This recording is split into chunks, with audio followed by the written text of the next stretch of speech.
Yes. Can you hear me? Yes, yes. Oh, thank you. Well, my name is Shahzad Ahmad, and I am originally from Pakistan. And I have I'm going to present this research paper. This is related to students as meaning-making contributors, as you can see from the topic of the slide.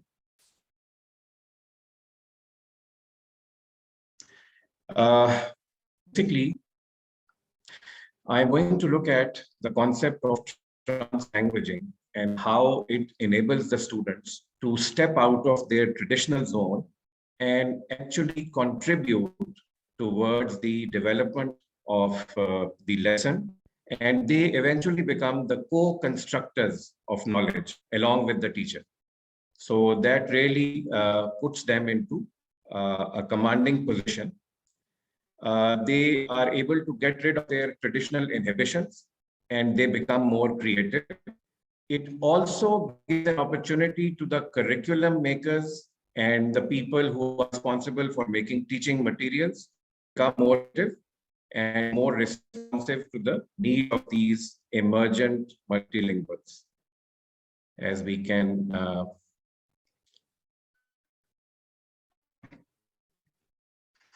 so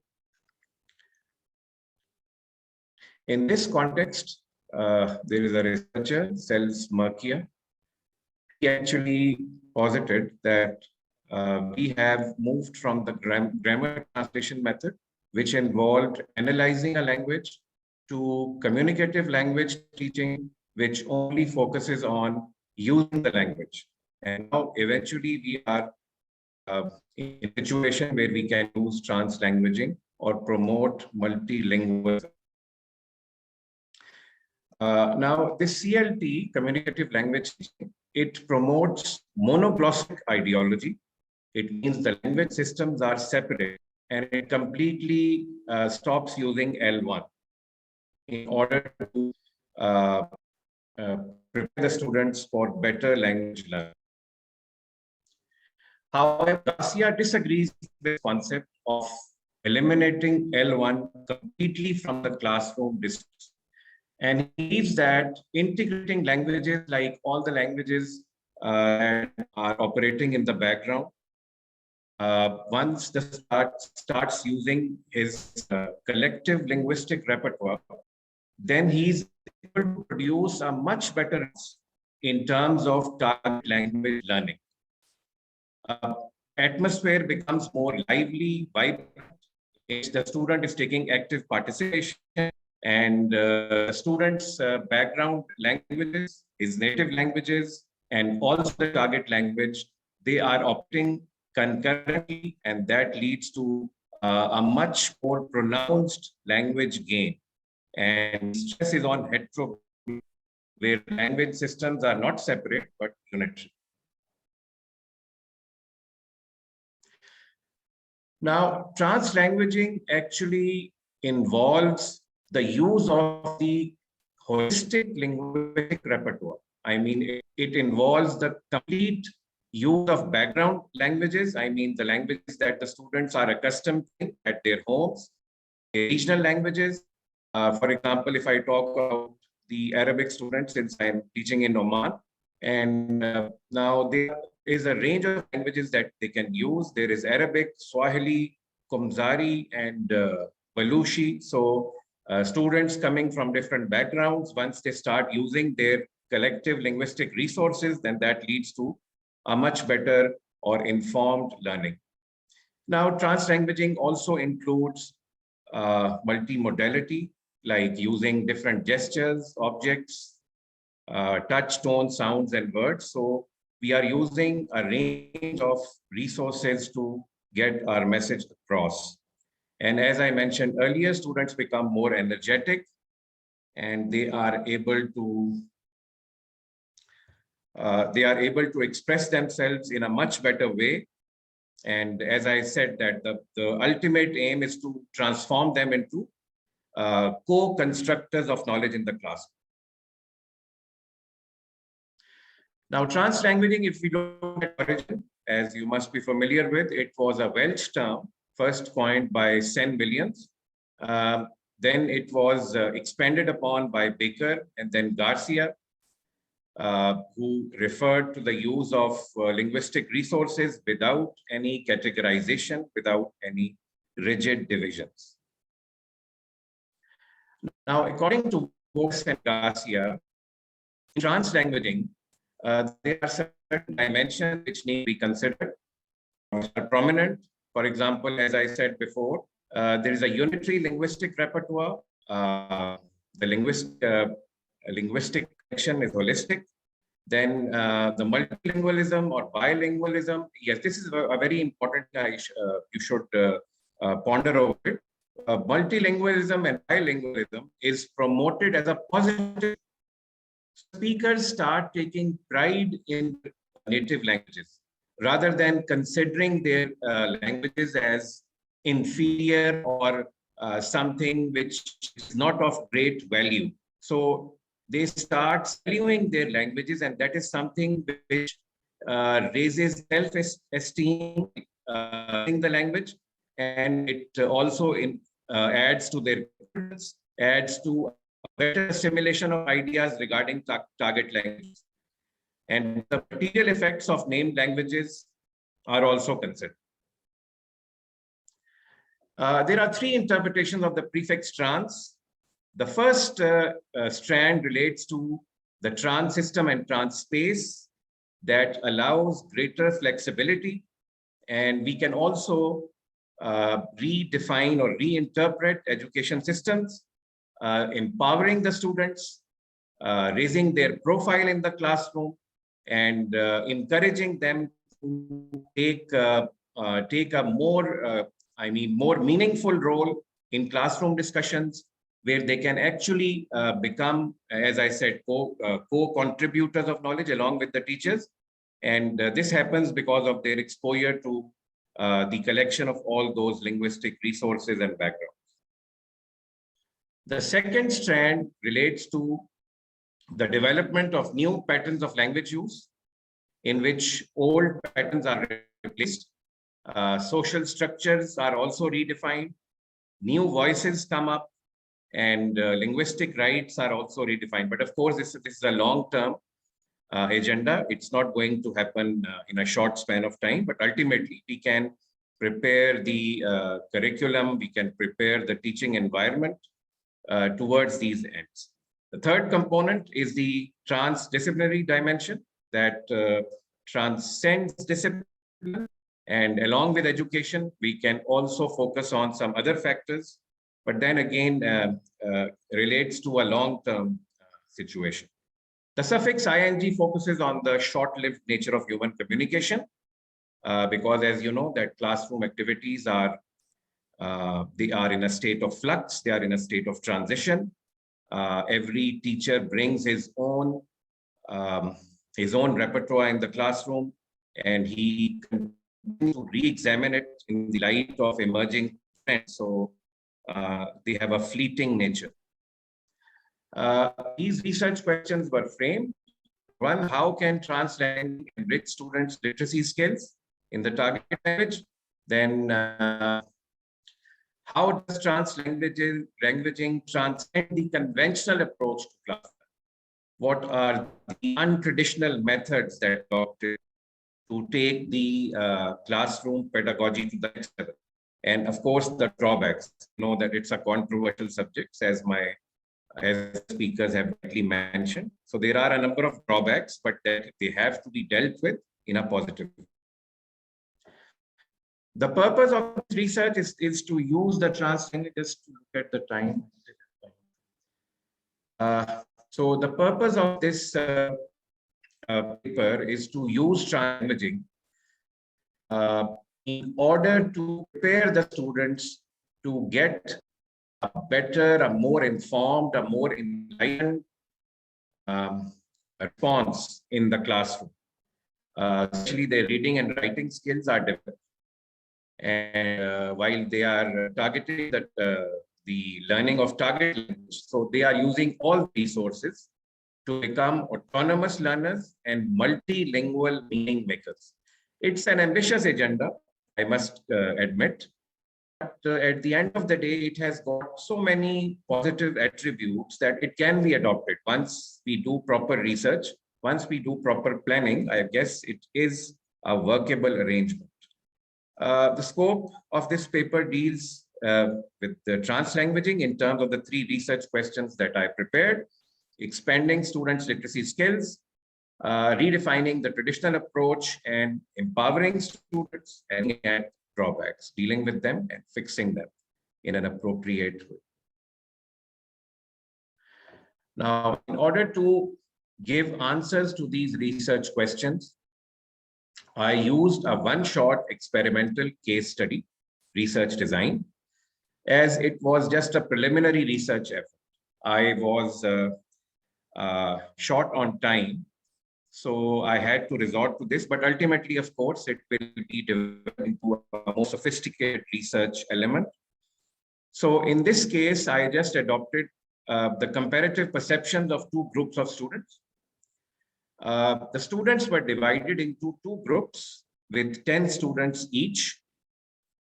One student was asked to use L1 in the brainstorming sessions, and then produce their answers in the target language. So in this case, the students were Arabic speakers.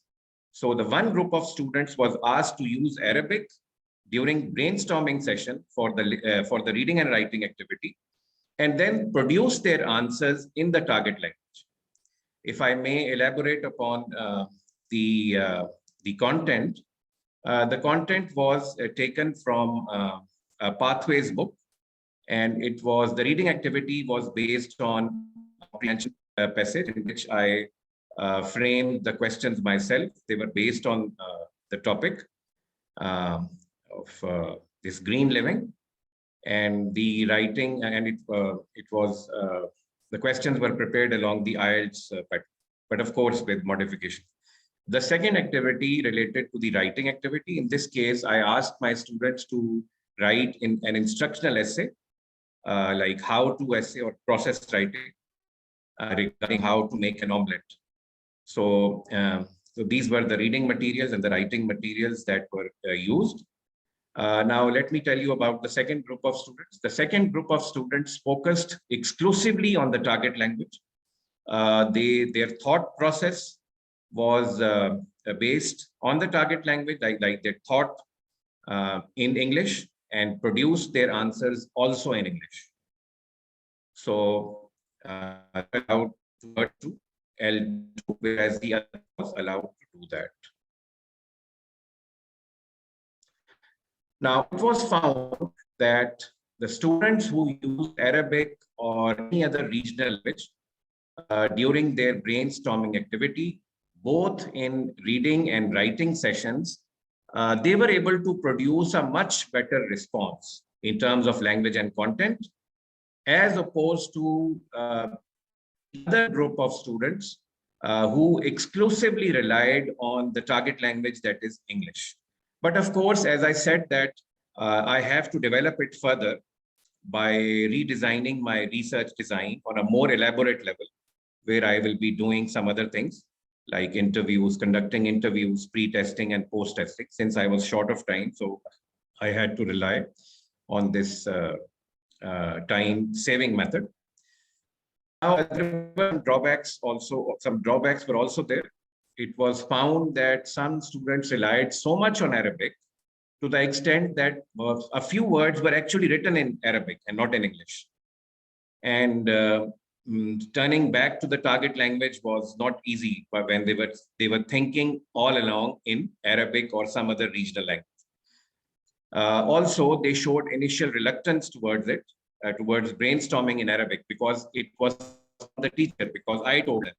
Mostly, I tell them to think only in English and write only in English. So this time, since I changed my tack, so it was, since it was a deviation from what I followed traditionally. So the students were initially confused about it, and they were asking all sorts of questions. Now, the results of the translanguaging exercise, actually, it gives credence to the fact that the students can benefit from translanguaging on multiple levels. One is the cognitive benefit. Their minds are able to act more sharply. They can assimilate ideas in a better way. They can craft their ideas in a better way, since they are free of any inhibitions regarding the use of Arabic or other languages. The teacher has given them complete freedom to think about different things according to their own thought patterns and their own linguistic backgrounds. So this makes it a pretty easy for them to manage the whole thing. And you must have noticed that when there is an exclusive focus on the target language, I have noticed it myself. I have been teaching for more than 15 years. I have noticed that they are really inhibited to when they are instructed to focus only on L2. There are a lot of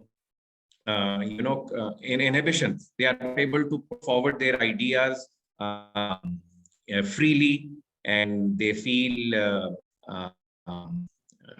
not comfortable with it. So this I have observed it myself. Well, you must have noticed it also, maybe. The second benefit is the interactive benefit. Now, whenever there is teamwork, as you know, there is synergy, and students, when they change ideas together within their L1, then it adds to their knowledge. The freedom is very important. I've been stressing it often. Once they have the freedom to think in the language of their choice, then all kinds of ideas can be discussed without any restraint or constraint for that. They can talk about the cultural things. They can link their ideas to their backgrounds, their cultural background, their social backgrounds, their family backgrounds, because it is a familiar thing. It's not something which is alien to them. So this degree of comfort actually makes them free and flexible to expand upon their thought processes, and their thought processes are enriched, and they can just diverge, and the whole world becomes open before them. And suddenly they are lifted from their restrictive situations to a far more inclusive stage, where they are just they give a free rein to their thoughts. And this is the best thing about it, I guess. Exclusive L2 use cannot bring about the same, or cannot free themselves in the same way or in the same degree. The third benefit is the affective benefit. They were able to overcome the linguistic inhibition and feelings of linguistic marginalization. And this is something very important. I'm going to talk about it again. I have noticed that when people are learning L2, English or French or Arabic, whatever is the language L2, they feel marginalized when they are using L1 in the classroom. It's a psychological thing, it's a social thing, it's a matter of debate. But that degree of marginalization or sidelining or in an inferior control or inferior identity to an extent of their own language is often faced by the students. They accept it is just latent. Again, it's a matter of debate, but that feeling is there. And as teachers, you must have noticed this yourself. And once, this L1 use, when we allow this in the classroom, then that degree of marginalization is removed, and they start taking pride in their native language. They start feeling good about it. And whenever a person becomes comfortable with the use of a language while using the target language, then the productive capacity is just raised to a level where you cannot imagine, because the students are more enthusiastic, they are more eager to express themselves, they are more passionate about it. So all these things converge in one place and actually leads to a dramatic change in target language acquisition. and the ultimate goal is, it becomes closer, as they progress in terms of expressing themselves in according to their linguistic background. And it becomes more meaningful. It becomes more productive. It's a win-win situation if it is used properly. Of course, there are drawbacks. So actually, this paper has tried to reconceptualize translanguaging as a helpful tool for the students to achieve better reading and writing skills, and of course, to challenge the conventional approach as well. Now, according to the traditional approach, as you all know, communicative language teaching, CLT, or the grammar translation method, they all focus on the use of L2, especially CLT. Only L2 has been used in the classroom, in thinking, in sharing their ideas with their partners, in talking about culture, in talking about social life.